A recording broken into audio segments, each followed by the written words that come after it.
All right. Great. Well, welcome everyone. Thanks for being here today. The purpose of today's session is to just answer questions that you have, specific questions that you have that you haven't been able to figure out from the call for proposals. We've got quite a few people today, so if you could raise your hand. If you know how to do that, you go to your reactions on your Zoom screen and raise your hand, and then I'll get to each person. I'm gonna try to limit the discussions for each person to like 5 minutes or so. And then at the end, we can go back and revisit things if we need to, but I want to make sure everybody has a chance to ask their questions. Let's see, you can also use the chat, which I will try to monitor, although I have trouble doing too many things at once. Otherwise, if you could just stay on mute during the conversations, that would be great, unless you're the one asking a question.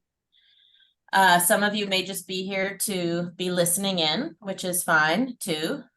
So if anybody has a question, and if you can't figure out how to raise your hand on the Zoom using the reaction button, you can feel free to turn on your video and just raise your hand, and hopefully I'll see it. And if I don't, then just turn off your mute button and give me a holler. That's the last resort. So what specific questions do people have?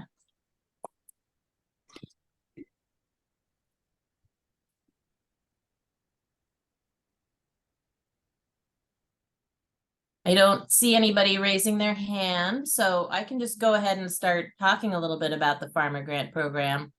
If you come up with a question as I'm talking, go ahead and let me know. So the Farmer Grant call for proposals is open. The deadline is November 14th. And this program is open to farmers who have farms or are employees on farms that have an income of over $1,000 per year, and by income I mean gross sales from your agricultural products produced on your farm. You are required to have a technical advisor for this program, and that is something that a lot of people sometimes struggle with. So you need to, that's like one of the first things I recommend people do.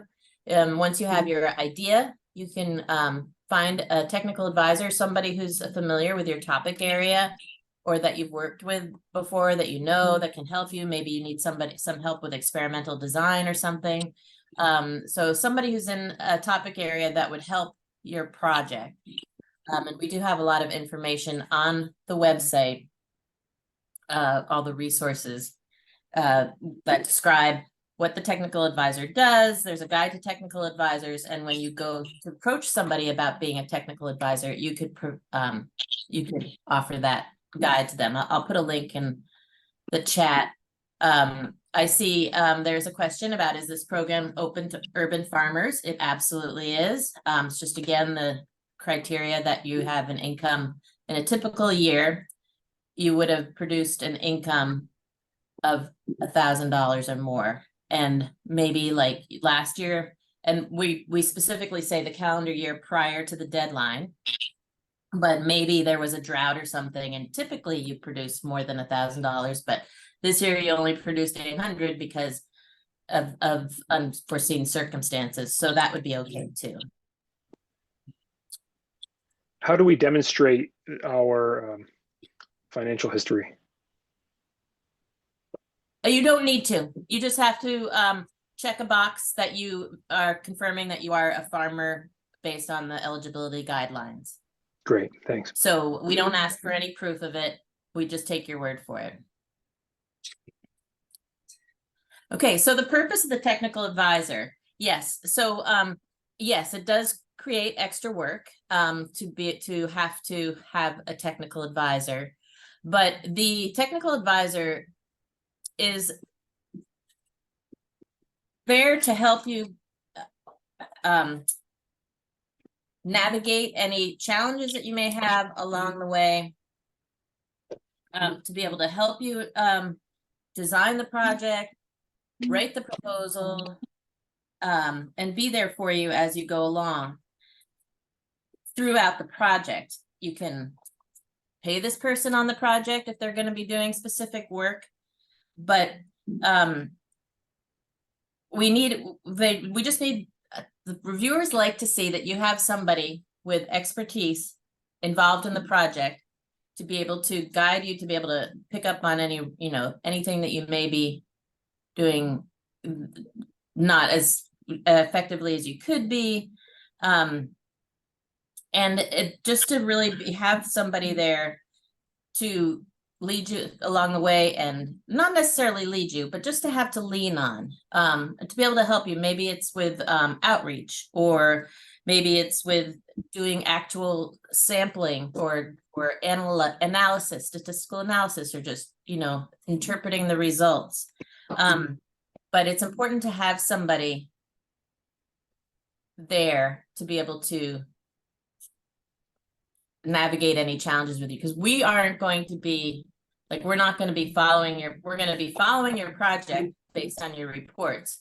But if you have something come up, we don't have the capacity to say, help you troubleshoot, your project, or get into the details of your project management. So having somebody behind you in that is really important. And reviewers really do look at that to, if you have all the qualifications to run the project yourself, you have a technical advisor who's just there to support in whatever way they can, that's fine. But if you don't, say you're doing a project that involves some modeling or something, and you don't have any experience with working with models, you would want to have a technical advisor that has that expertise, or collaborate with somebody. Maybe your technical advisor only has one piece of what you need. You can have other collaborators as well. But the relationships, fostering these relationships are really important, because it gives people accountability, but for their project, but it also leads to all kinds of other collaborations and additional research, and is a really good community building aspect of the project. I hope that explains a little bit. The technical advisor is not just ensuring that the work is completed. They're not actually responsible for that. You are responsible for that. But if you have questions about how to complete it, they will be there to be able to, hopefully they will be there to be able to help you navigate that. Debbie? Yeah, thanks, Candice. On a related note, I was just wondering if a farmer could list more than one technical advisor on their application. You can. We ask for one technical advisor, and I'm not sure if you're in that field, if you can have more than one person as a technical advisor, but you can have other collaborators. So basically other technical advisors would be listed as collaborators, or what the system calls cooperators. And you just need to describe in your proposal what they're going to do, and have them provide a letter of commitment. And if you want to include them in the budget, you can do that too. It's just important to have their description of their expertise as it pertains to the project, and a description of what they're going to be doing in the budget line. Great, thank you. You bet. Mary? And then I'll get to Lauren's question. Sorry if you already expressed this. So the technical advisor, do they have to be someone in a role like an extension staff member, or can it be another farmer in the field who has expertise in that area? It can be another farmer in the field, absolutely. It can be an extension educator, a researcher. Lauren asked, can the technical advisor be a government entity? It would have to be a person at the government entity. But they can certainly, government employees can be technical advisors, can be nonprofit staff, could be a private consultant, could be a veterinarian, or any agricultural service provider, or even just another experienced farmer who has, expertise that the needed expertise for the proposed project. And they don't have to live in the Northeast region. They can't be Northeast SARE staff or council members or state coordinators at because of conflict of interest. But these people can assist you to maybe possibly help you find somebody if you need to. We've got state coordinators in each state. So your SARE state coordinator, you can find those on our website as well. As soon as I get a chance, I'll get that website up there on the in the chat. We do say that they shouldn't, technical advisors shouldn't be close friends or family members, because there should be some separation, because of the purpose of the technical advisor is to broaden the exposure, broaden the expertise coming to the project. Yeah. Does anybody else have questions about technical advisors? I know that's a hard one. People find that to be challenging.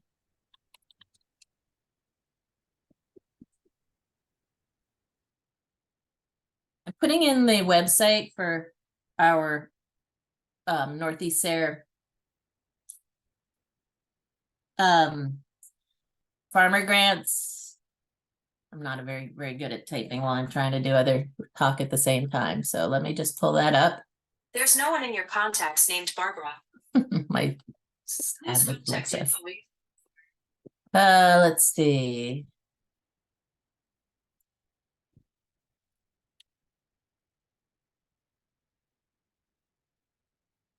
Farmer grant program.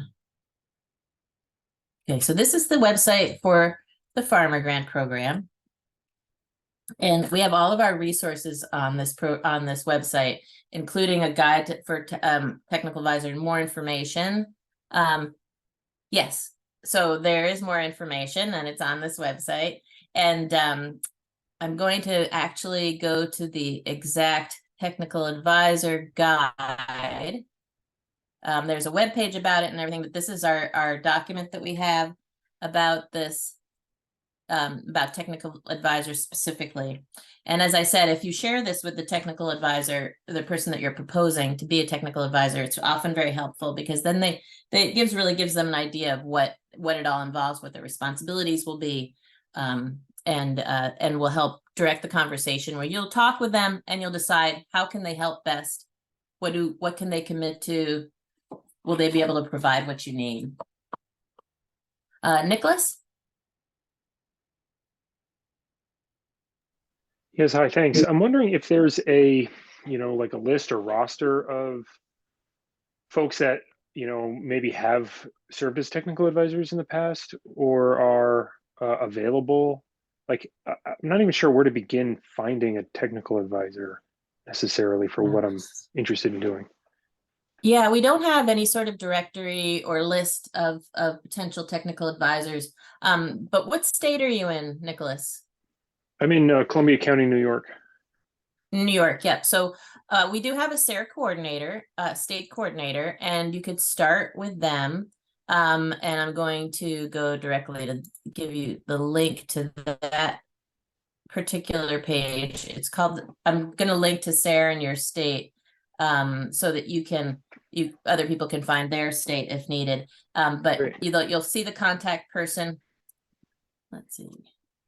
You'll see the contact person who's the state coordinator there, and you could check with them and say, I'm interested in doing a project in raising rabbits. Do you have anybody do you know of anybody who could advise me on this topic, or say you feel really comfortable with the topic, but you need somebody who could help you design the research part of it. Do you have somebody who could, maybe a general livestock person who's got research experience who can help you do that? So you could talk a little bit with the state coordinator. Also, you could try, local agencies. You could try NOFA New York. You could try your farm service agency. You could try your local extension offices. Columbia, all the counties in New York have an extension office. You could also look around on the SARE database. Let me get that one. Usually I have another person here, but he's traveling today, so he's not available. But they usually are the ones who can do all the popping in the chat, all these links. So excuse me while I get that for you. That we have a projects database, and if you go there, you can search for projects by region, by topic. You can, there's there's a place you can put in for keywords.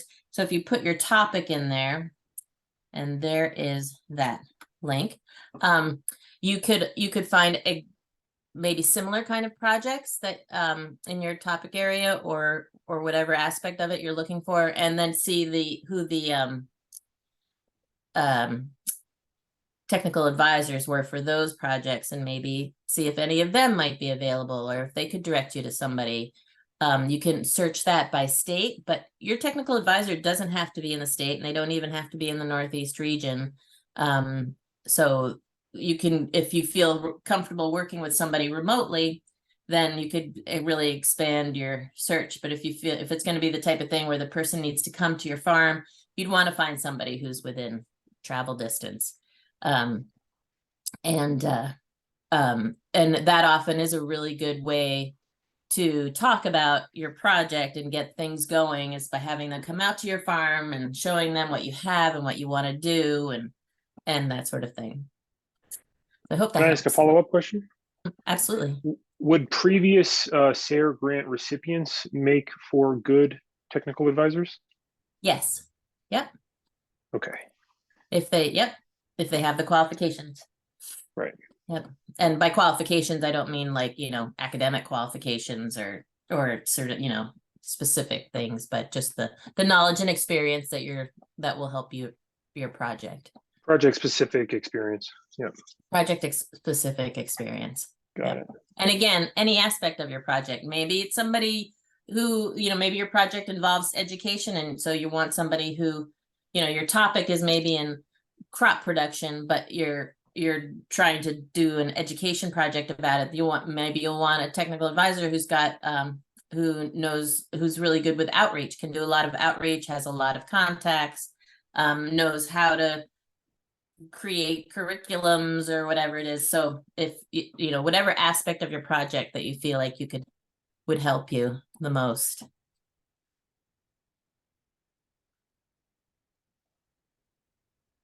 Thanks. Yeah. Any other questions?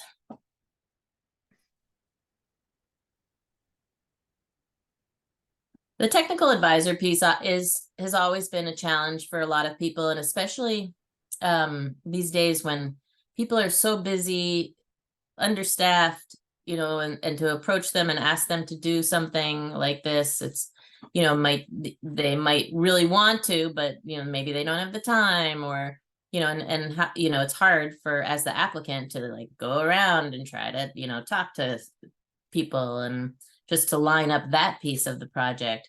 But really what we want to do is help set you up for success with your project. And we found that this is a really important piece to it.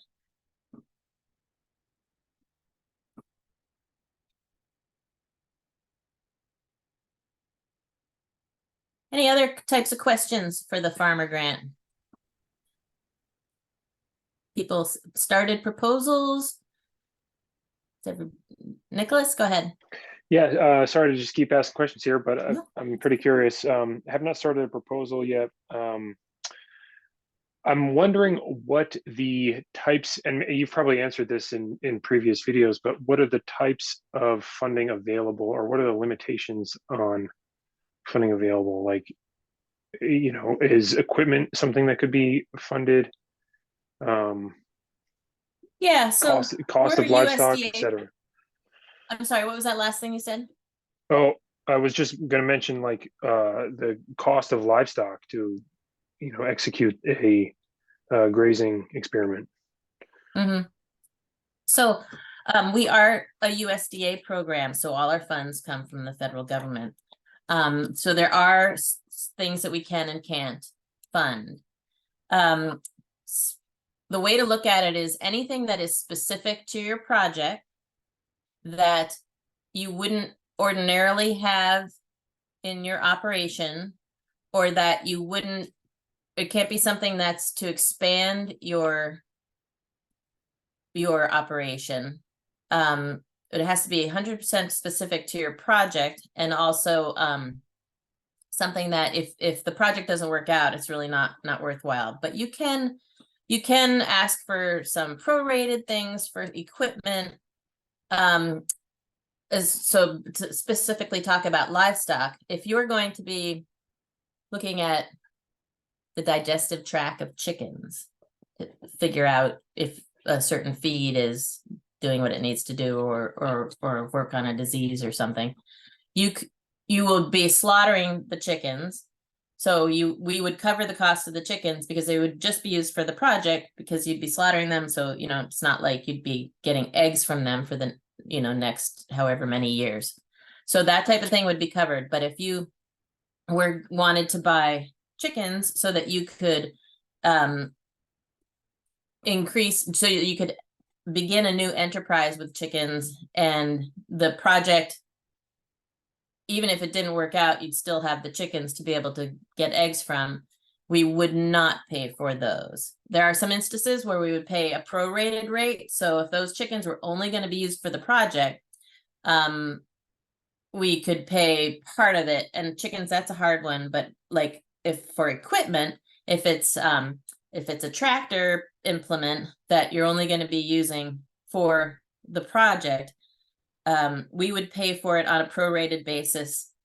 So if it's a 2-year project, the typical for agricultural equipment, typically it's 5-year useful life. This is based on IRS regulations. And so we would pay for 20%. No, if it's a 2-year project, we pay for 40% of the equipment. So if that makes sense, there's in our call for proposals, we describe the prorating of equipment and that sort of thing. So we do pay for a lot of things, but it can't be something that's going to be just useful to your farm in your regular as a regular operation.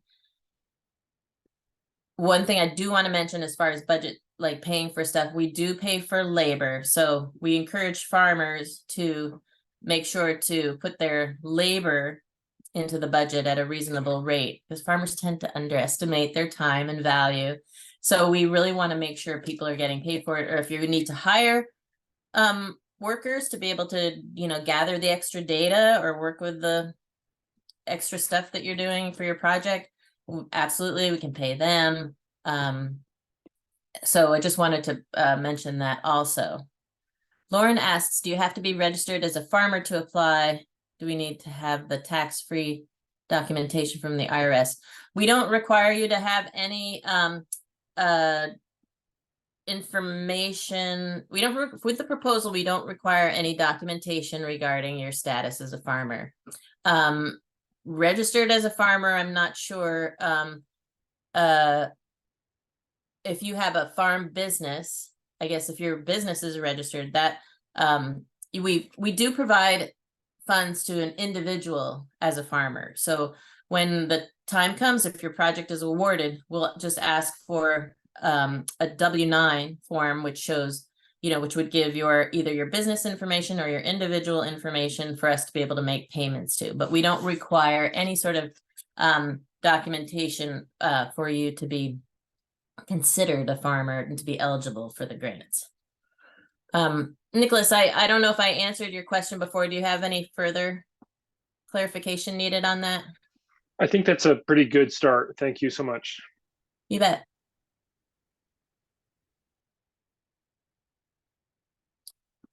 Yeah, the budget piece is really important for the proposal, because obviously it says how much money you want, and the cap on farmer grants is $30,000. But the budget is important. We do ask for it to be realistic, and so for you to look at exactly what you're going to be needing and think about, like, I'm going to need 50 vials to be able to collect the samples. So you want to go and just, Google how much do these vials cost. A box of 50 is, $25 or whatever.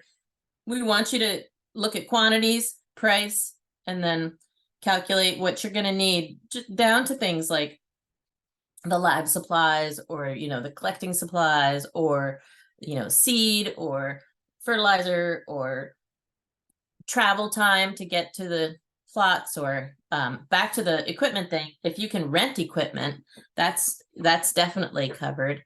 But the reason why we do that is, one, the USDA requires that we see how you've arrived at the numbers, that you're not just pulling numbers out of a hat, that you have actual numbers. And with that, you'll be able to adjust. There's some leeway. So if the price of those vials goes up to $35, you will be able to cover that. You just would have to take that extra 10 from another place in your budget. So there's you can move around within the budget afterwards, but for the proposal and for the award, we need to know all those little details. And the other purpose of the budget is it really helps you envision the methodology and what you're going to need and how you're going to do it all. And by doing that, that helps with your, you develop your methods. You look at your methods, it's like, oh, well, how am I going to take those soil samples?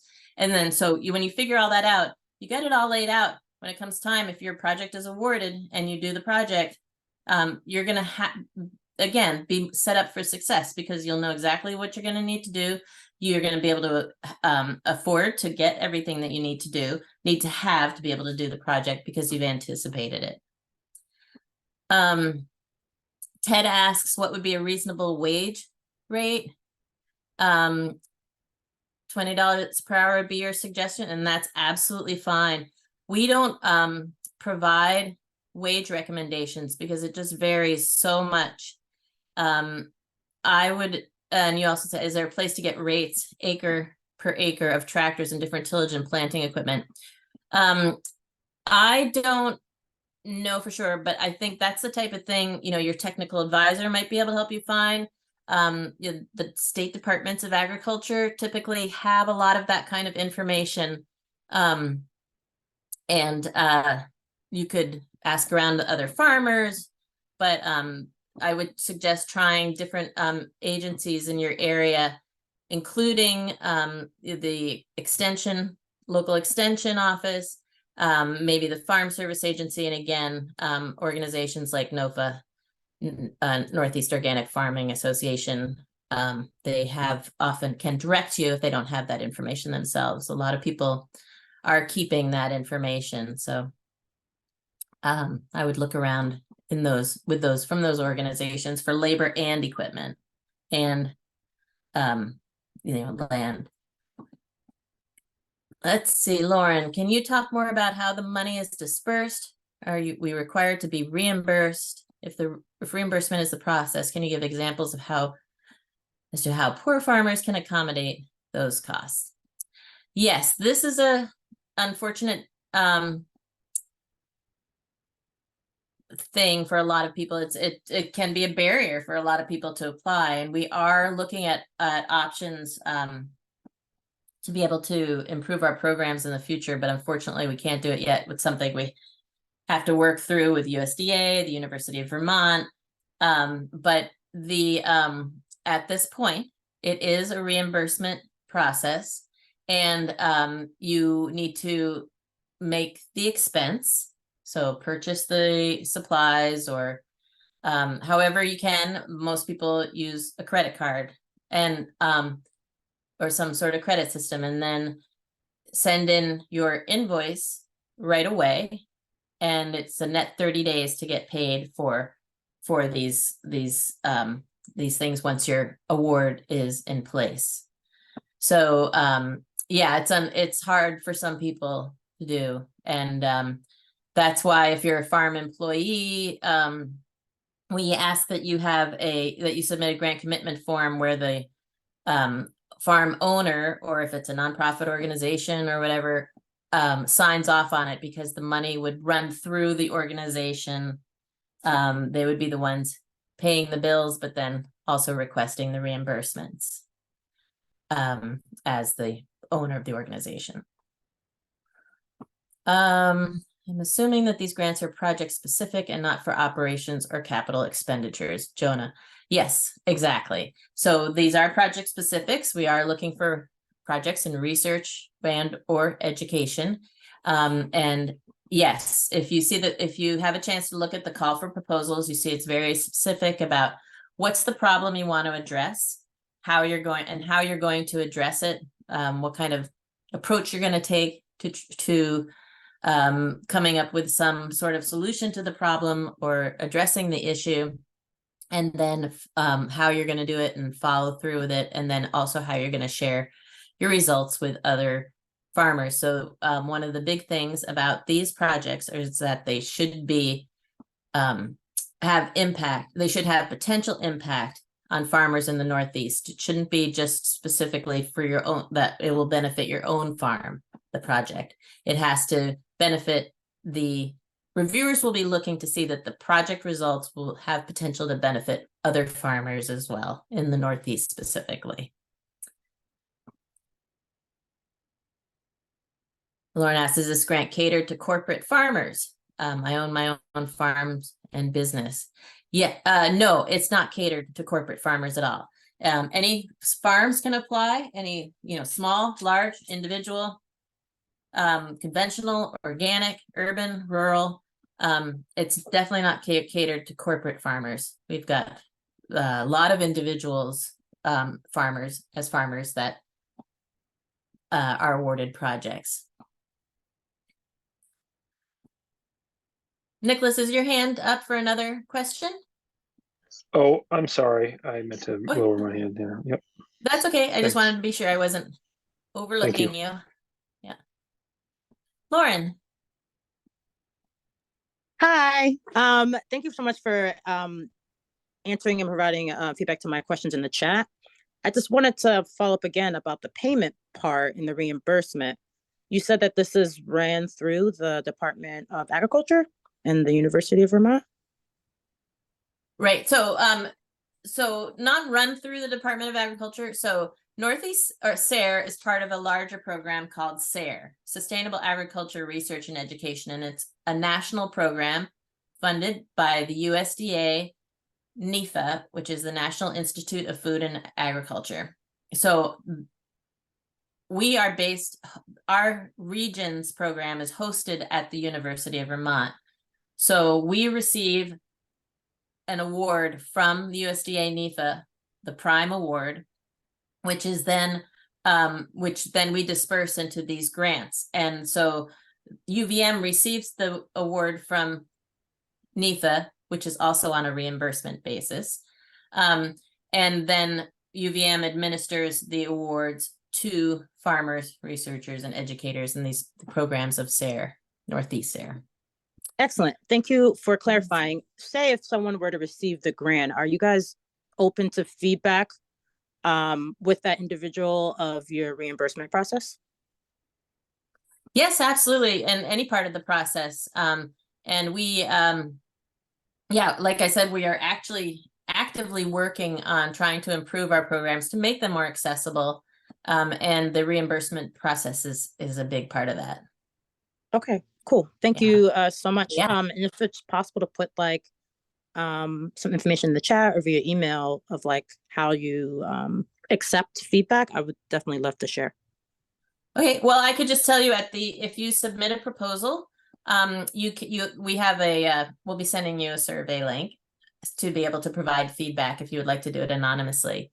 If you would like to email me directly with any feedback, though, that's also very welcome. And I would absolutely add it to our data collection and, move it up the chain and put it as part of our data that we're using to be able to improve our programs. Okay, excellent. Thank you. Yeah. So my email address, it's in the call for proposals, but I'm just going to put it here in the chat.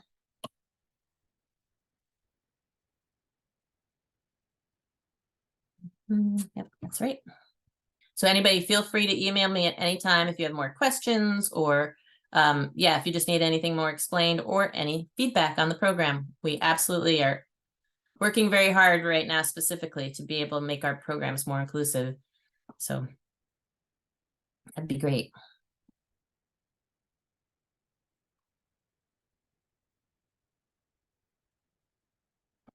Anybody else? thoughts? With questions?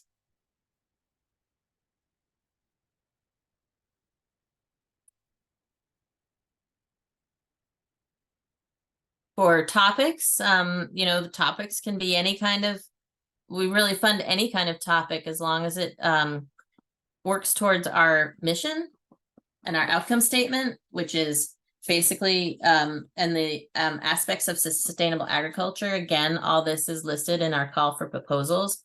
And the call for proposals and all the resources that I've mentioned are available on that website link for the Farmer Grant program that I provided earlier. I'll give that one more time so you can see it.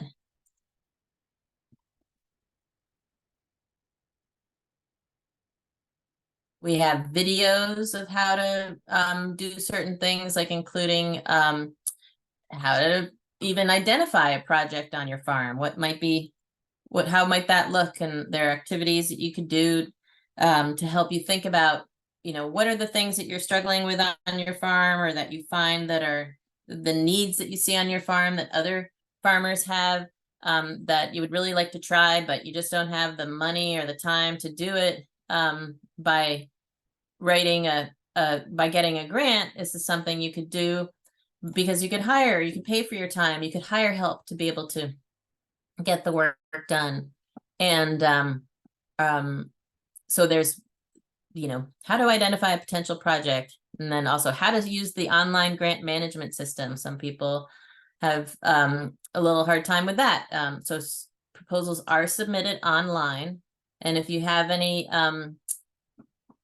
problems, I don't want to say problems, but any issues trying to access the online grant management system or to use it, you can contact us. Make sure it's just at least a couple of weeks in advance, so we're not doing it at the last minute. But if we can help you in any way, get your project proposal submitted, we'd like to do that.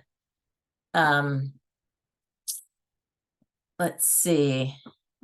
There's a video on using that budget justification and narrative template to guide your proposal. So again, how I was saying, we ask for all the details, price per unit and quantity to be able to figure out how much money you're going to need. So those are resources on our website that can be really helpful. We have tips for writing a strong proposal. So those, I could share those a little bit if let's see, but first let's see, Mary, let's go to your question. Great, thank you. I guess I'm just a little bit curious if you could explain the process. I know that you said that awards can be given to individuals, and I guess I'm just curious, like, what the billing for time and billing for time would look like in that scenario. Yeah, so individual, you would have to be a farmer, and again have a farm that meets the eligibility requirements. So time for yourself, the individual as a farmer, would be for anything that you are doing that is specific to the project. So let's say you have a poultry farm and an egg farm, and you collect eggs every day, but you have you want to do a project where you're going to get 30 more chickens so you can look at their feed and or whatever, and the project would be, and then you could submit for however many hours you think it would be for you to put into the project. And I'm talking the whole project, not just the extra time it's going to take you to gather the data on those chickens or get them set up in their facility, however you would do that, or the actual farm work for it. So absolutely all of that farm work, but also, the time that you're going to take to write your reports, the time you're going to take to do the invoicing. And so that's called project management. So make sure you really think it through and estimate how much time it's going to take you to do all that so that you can put that in the budget and then get reimbursed for it. Does that Okay, answer great. your question? Yeah, that does answer my question. Thank you. Sure. Any other questions? If not, I can just go through the tips for a strong proposal. So the first thing is to make sure that, this is the right match, that you're a farmer and that you're interested in doing something that will address an issue that will help make agriculture more sustainable for farmers in the Northeast region. And the next thing I would say is you can prepare your application. Well, the next thing I would say is start early. So it's we're within 4 weeks, 5 weeks of the deadline. So I suggest making sure you get going with getting that technical advisor lined up and starting to write your application. When you look at the call for proposals, you go to the website, you'll see the this as a PDF, and it's got all the information in it about how the program works and the specific questions that you need to answer for your proposal.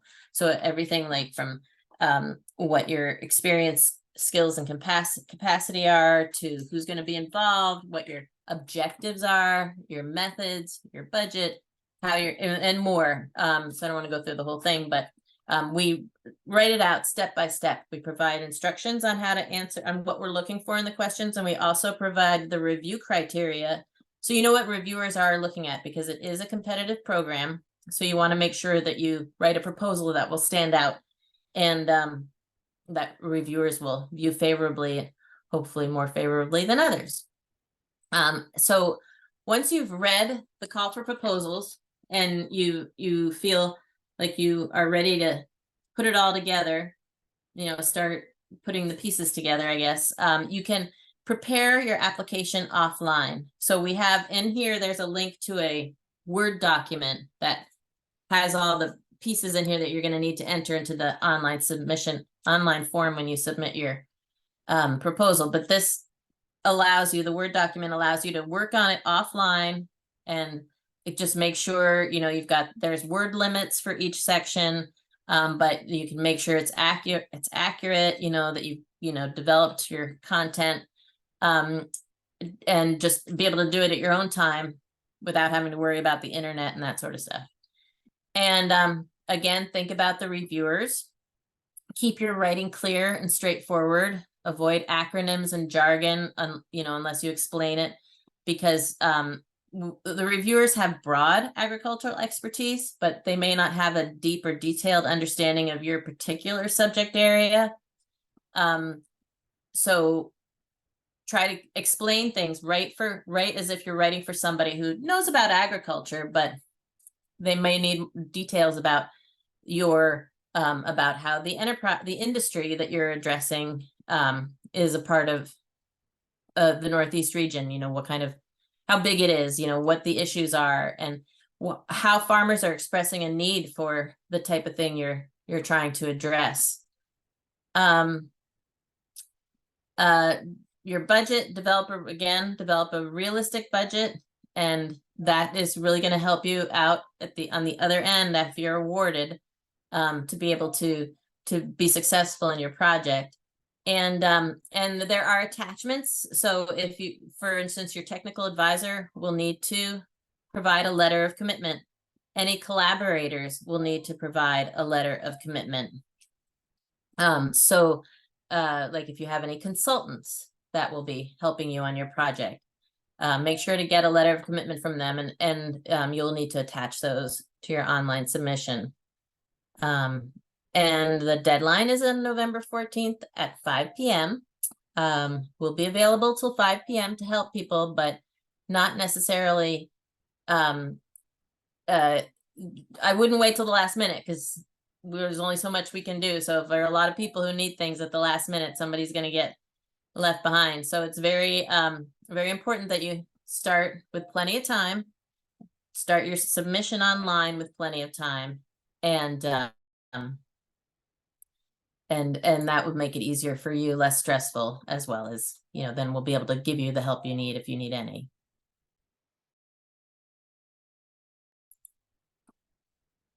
Any other questions? Specific parts of the proposal that people are concerned about, or maybe what happens if you're awarded? I could share that. If you are awarded a grant, you will need to provide reports during while your project is active. Projects are typically 1 to 3 years. It really varies, but while your project is active, you'll need to provide an annual report. So in January every year, we ask for annual reports.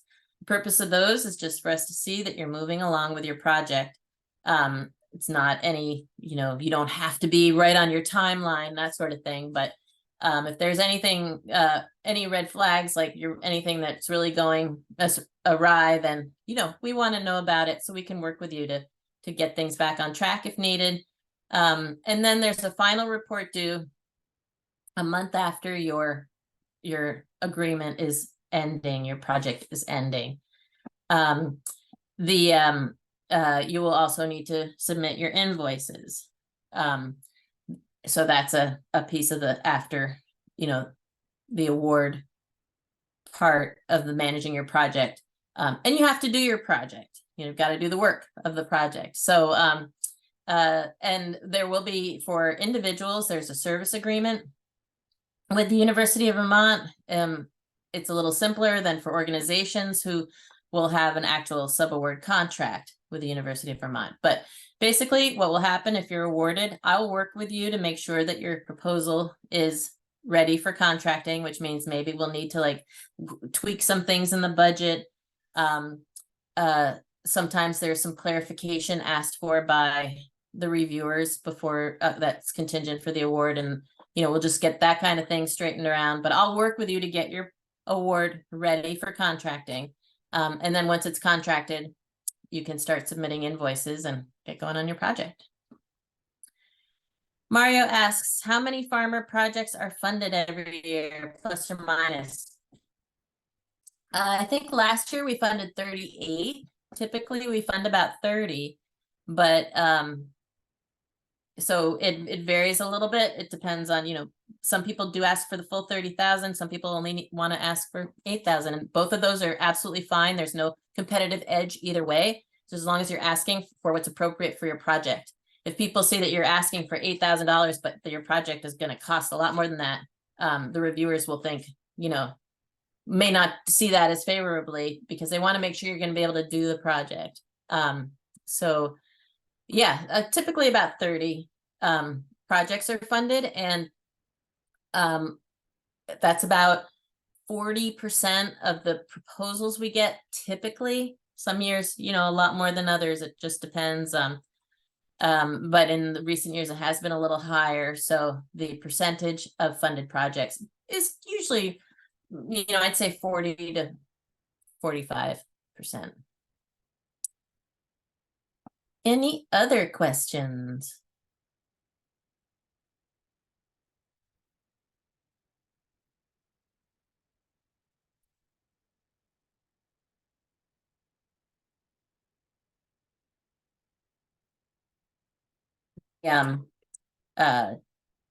Use of the funds is really a big part of this, like I said. And if you go to the call for proposals, in the body of the call, there's a section on the use of funds, but in the back there in the appendix, there's a more detailed explanation about the budget and how to fill out. There's an example budget justification and narrative in there, so you can look at that and you can see how it's a spreadsheet. And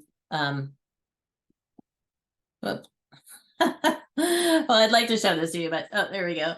So it's a spreadsheet. It's an Excel spreadsheet, and it will. The example is really helpful to some people to be able to see that, how that's supposed to look.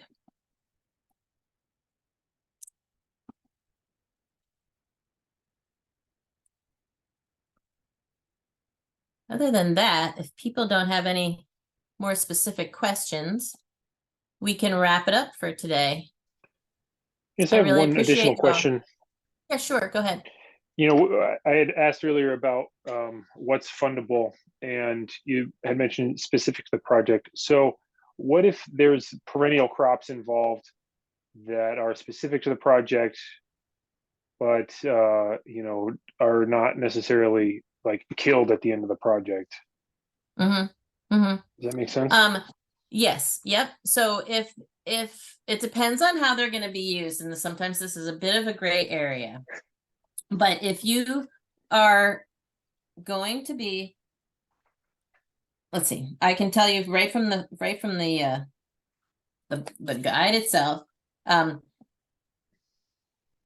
perennial crops are not allowable expenses in livestock when used for the purposes of establishing a farming enterprise. But if you're conducting like a variety trial or testing a crop that's new to your region and the expense is clearly justified for those trials, the purchase is allowable.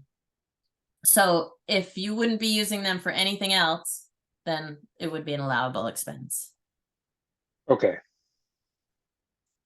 And that language is you, in the request for proposal? yeah, in the appendix. Okay. Yep, under materials and supplies. Got it. And again, some areas are gray, and it's important to make your case to the reviewers the need for your expenses.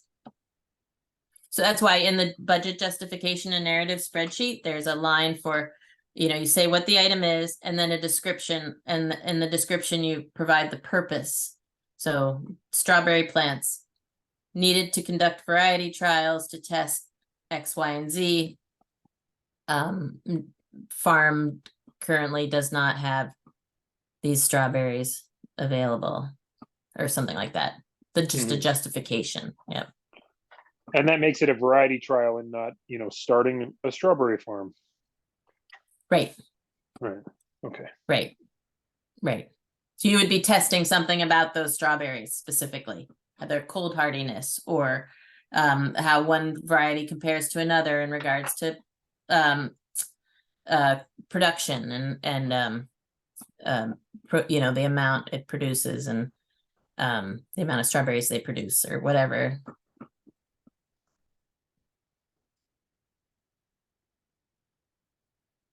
If you have a specific idea and you would like to discuss it more with me, to be able to just see if you think it will be allowed or how it could work, you feel free to contact me. We could set up a phone call or whatever communication would work best.